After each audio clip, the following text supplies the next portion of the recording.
but the climate here would be very hostile to it, including the climate of organisations that claim to represent small businesses. Why was that? Why would that be? I mean, that is. I mean, being naive again, right? The top of the tree, isn't it? So I've got the people at the top who aren't governing or actually directing, really, in the main. So everything else below it must be not as good as it can be. Well, why would you resist that? Well, I didn't resist it. I set up a yeah, why would everyone else? Well, because there is this climate of either overbearing intervention, which comes from the left, or non-intervention, which comes from the right, and that those are two very polarized positions, which I don't share. But I think that it would take some. My party would not take kindly to the arguments that you should have these in-depth support systems. In truth, when I did it, I did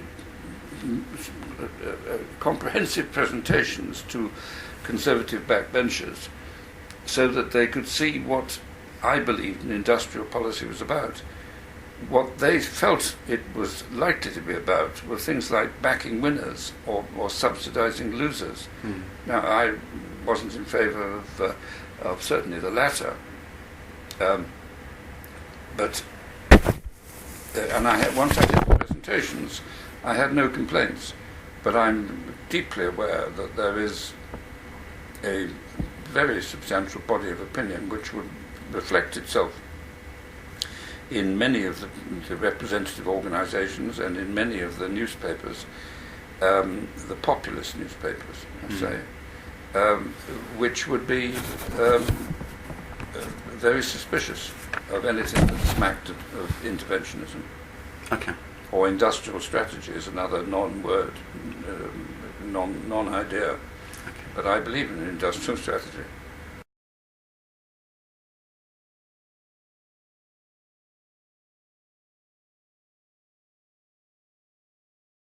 Here's a question.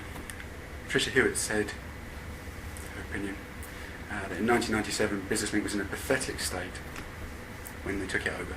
Okay. That's not how I remember it. I was working in it. Yeah. But it is a quote from someone significant who had your role of that time. How do you remember it? Well, if you set up a business, an organisation like that, you are going to get a lot of criticisms.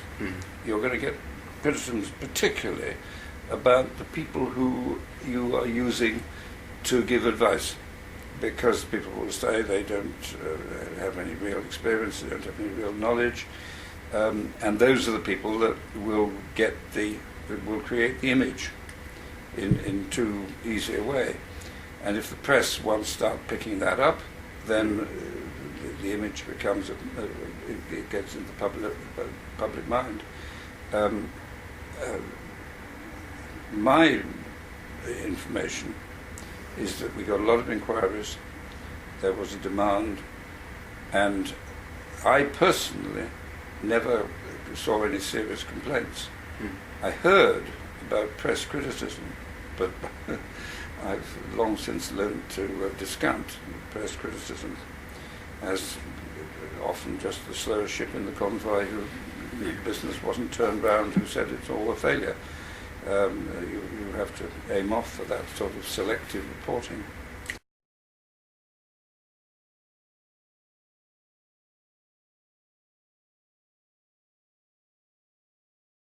Chamber of Commerce were never, even though they were in it, this is just my opinion, I worked for the Chamber of Commerce. Yeah, well, I think they regarded BusinessLink as an intrusion into their fiefdom. But the reason we created BusinessLink is the chambers weren't doing a good enough job. Okay.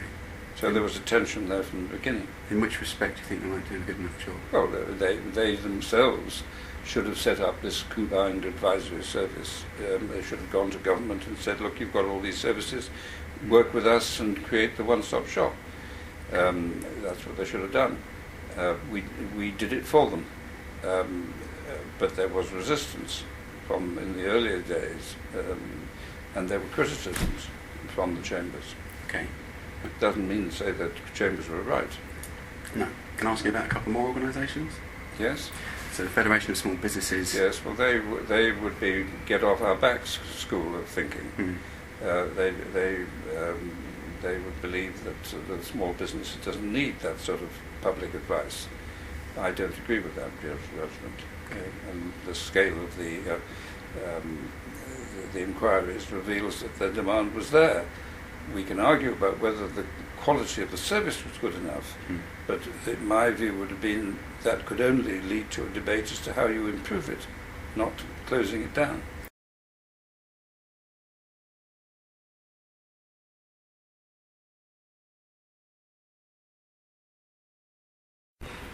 He said this year, BusinessLink was widely criticised by businesses for which it was designed. It was a very ineffective system of business support, not a successful scheme. It was outdated for the 21st century.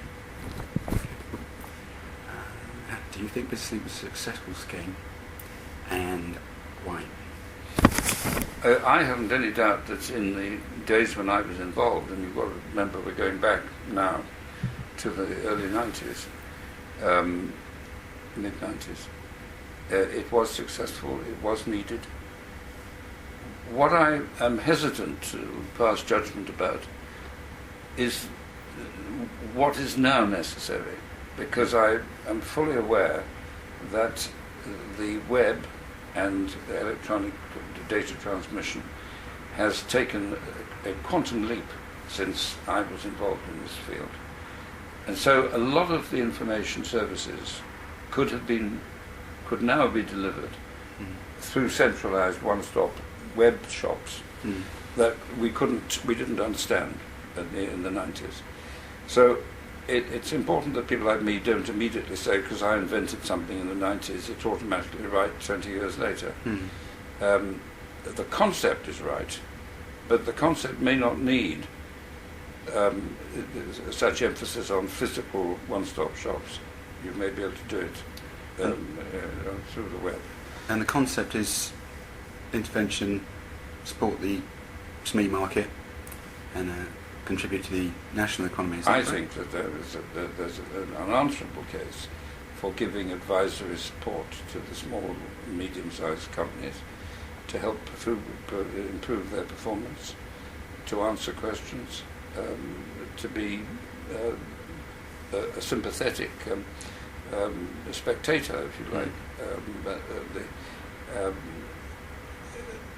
in a way that most competitor economies provide in one way or another.